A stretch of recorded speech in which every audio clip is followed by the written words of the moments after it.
Welcome to Maths is Easy. Hello friends, as there is always a need of help in calculating or solving mathematics questions on different levels, I am here for the same. Today in this video, I am going to solve chapter compound interest, exercise 10.4, class 8. So ये जो questions हैं ये mathematics success class 8 के question हैं. आगे आने वाली videos में मैं exploring mathematics ये chapters solve करूंगी. So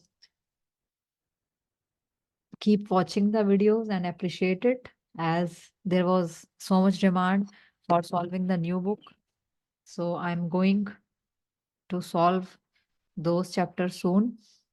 And please do subscribe the channel, as it motivates कि नई नई वीडियोस नए नए चैप्टर्स की नए नए सोल्यूशन आप तक पहुंचाए जाएं. तो प्लीज जब भी आप वीडियो देखिए सब्सक्राइब करके जाइए, लाइक करके जाइए एंड शेयर ज़रूर करिए वीडियोस को. और मैंने बहुत सारे चैप्टर्स मैथमेटिक्स सक्सेस के सॉल्व किए हुए हैं, क्लास 8 के भी क्लास 7 के भी. सो उन सब प्लेलिस्ट के जो सोल्यूशन हैं वो मैं इस वीडियो के डिस्क्रिप्शन में डाल दूंगी.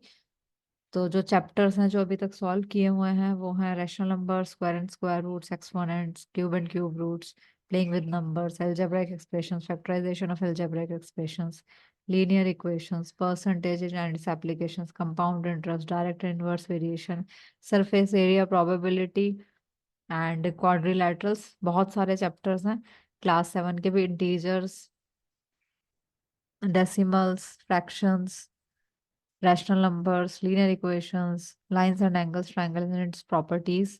So आप चेकआउट कर सकते हैं इसी वीडियो के डिस्क्रिप्शन में जाके, सारे प्लेलिस्ट के लिंक आपको मिल जाएंगे.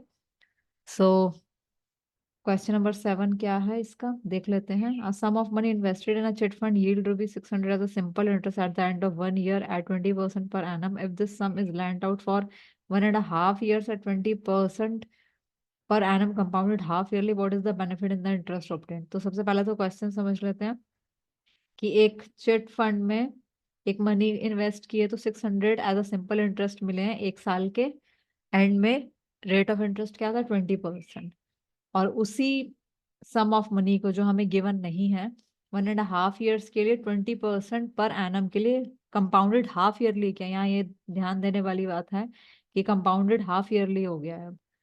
सो बेनिफिट क्या होगा दोनों के इंटरेस्ट में?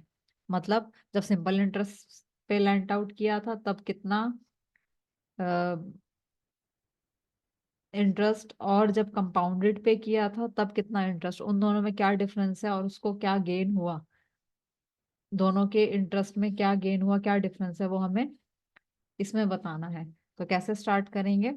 अगर किसी भी तरीके की प्रॉब्लम होती है, किसी भी तरीके की डाउट है तो प्लीज कमेंट जरूर कीजिए कि यहाँ पर कुछ क्वेश्चन समझ नहीं आया है या यहाँ पे और समझने की जरूरत है. तो जितना हो सकेगा मैं ट्राई जरूर करूंगी सॉल्व करने के लिए. तो प्रिंसिपल हमें यहाँ नहीं गिवन है. सिंपल इंटरेस्ट जो है 600 गिवन है. टाइम जो है 1 साल का है. मेन जो चीज है वो समझ आना चाहिए, लैंग्वेज चाहे कोई भी हो. If the things is understandable, then the purpose is solved. So principle we have to find out. Simple interest is given to us. Time is 1 year. Rate of interest 20% per annum. So simple interest हमें given है तो we will write 600 equal to P into R into T. We all know the formula of simple interest, 100. So cancel किया, 2 1 सा 2 5 सा. So principal कितना आ गया? ₹3000. First तो purpose ये सॉल्व हो गया कि हमें प्रिंसिपल पता चल गया. अब ये सिंपल इंटरेस्ट का है, प्रिंसिपल पता है हमें, इंटरेस्ट पता है, time and rate of interest पता है. अब कंपाउंडेड कर दिया इसी सम को. तो आगे देख लेते हैं, लेट्स सी फर्दर. सो अब यहाँ पर हमें प्रिंसिपल नोन है ₹3000, रेट ऑफ इंटरेस्ट क्या है? 20% पर एनम है, तो कंपाउंडेड एनुअली कितना हो जाएगा? 20/2 मीन्स 10% कंपाउंडेड हाफ ईयरली।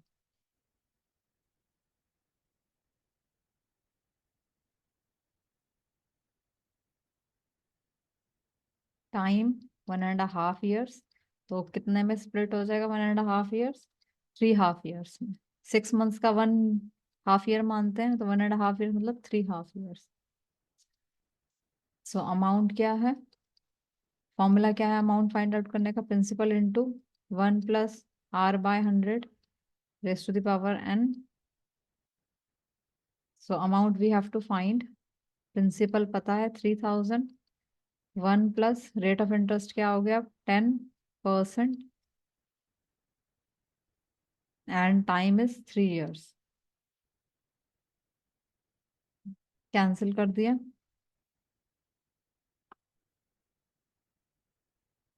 सो अब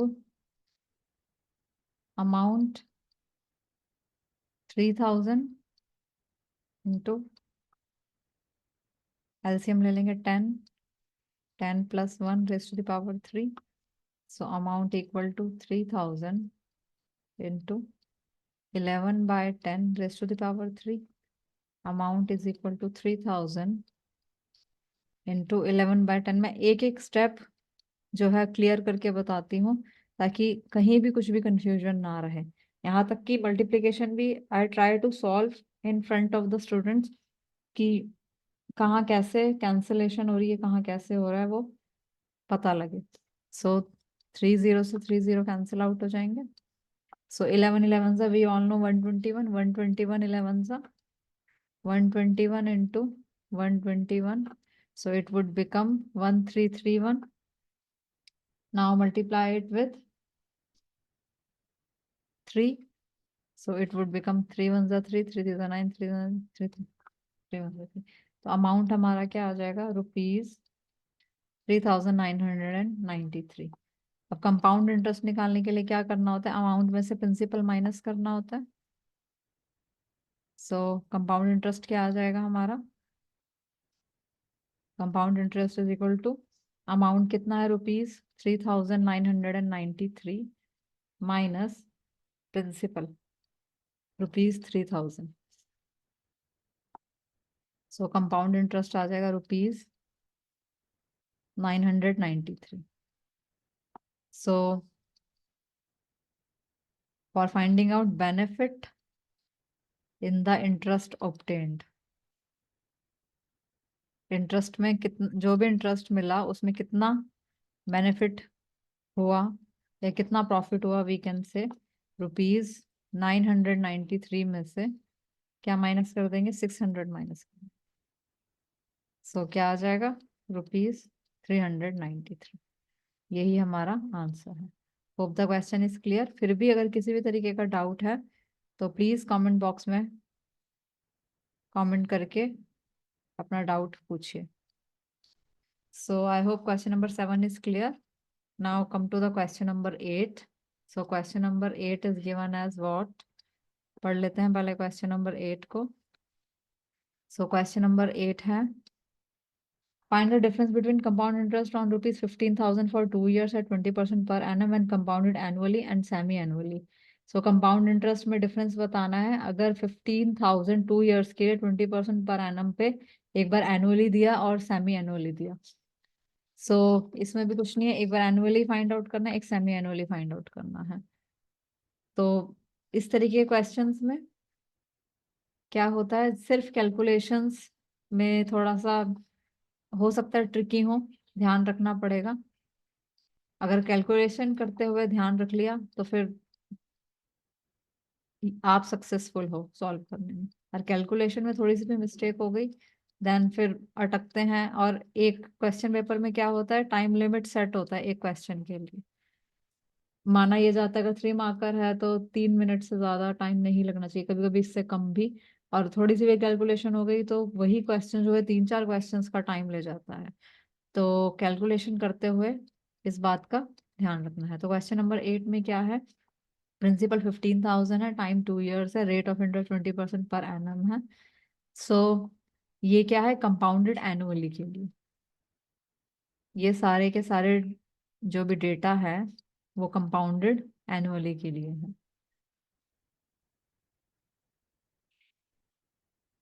यहाँ मैं स्पेसिफाई कर दिया है।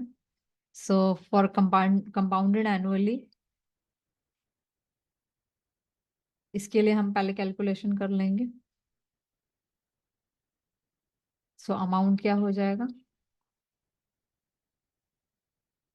कंपाउंडेड एनुअली की कैलकुलेशन है ये। Principal into 1 + r/100 raised to the power n.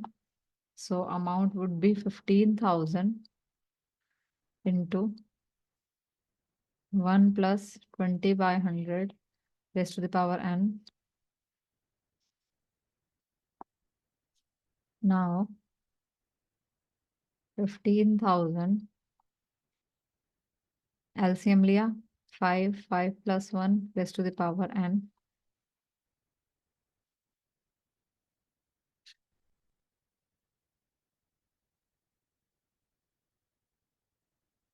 So amount would become 15,000 into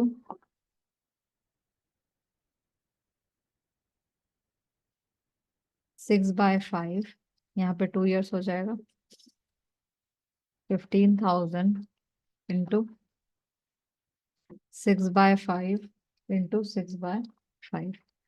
So 5 ones are 5 threes are 15, 0, 0, 0. 5 ones are 5 6 are 30, 0, 0. So 6 6 are 36 and 600 into 36 क्या आ जाएगा?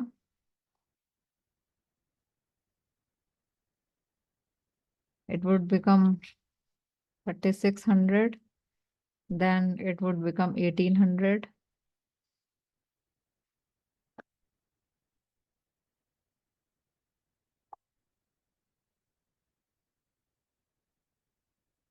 So answer would be what?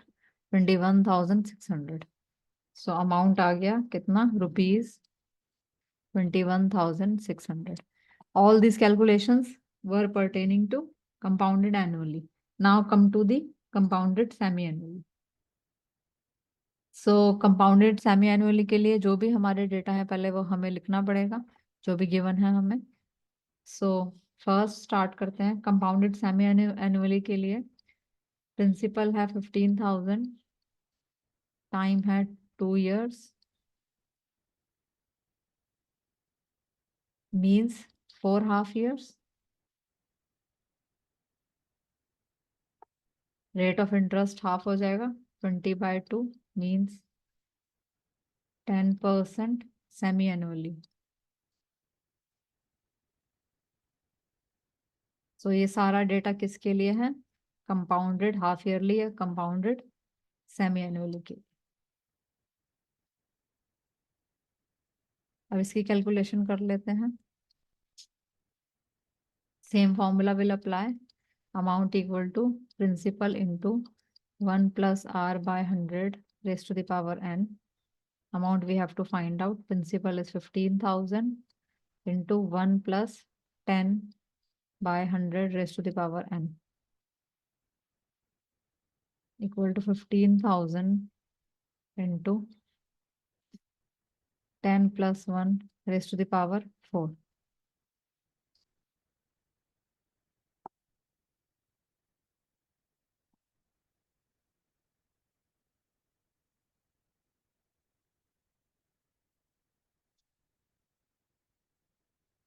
So amount would become 15,000 into 11/10 raised to the power 4. So it would become 15,000 into 11/10 into 11/10 into 11/10. I'll do it on the next page as it may bring the confusion. So let's do it on next page. So it would become what?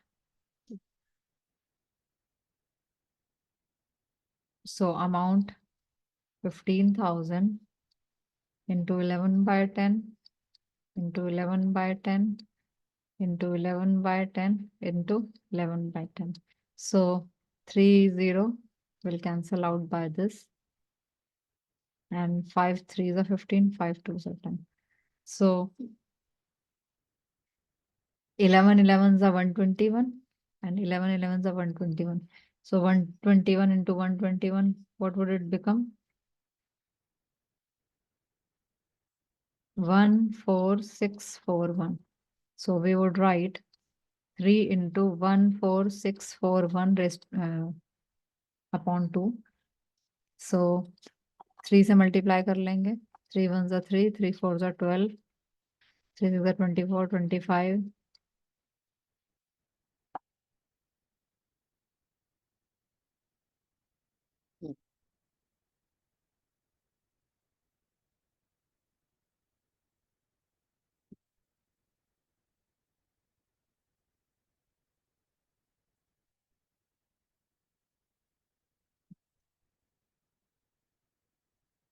Again do it.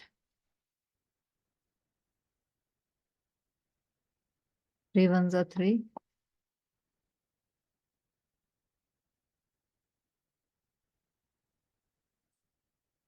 3 1s are 3, 3 4s are 12, 3 6 are 24,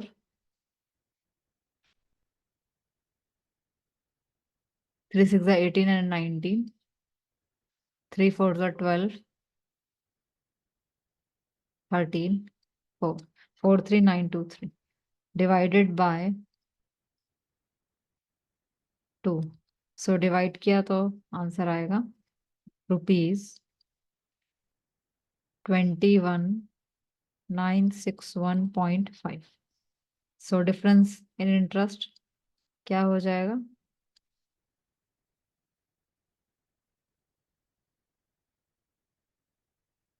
Rupees 21,961.5 minus 21,600. So it would become what? Rupees 361.50.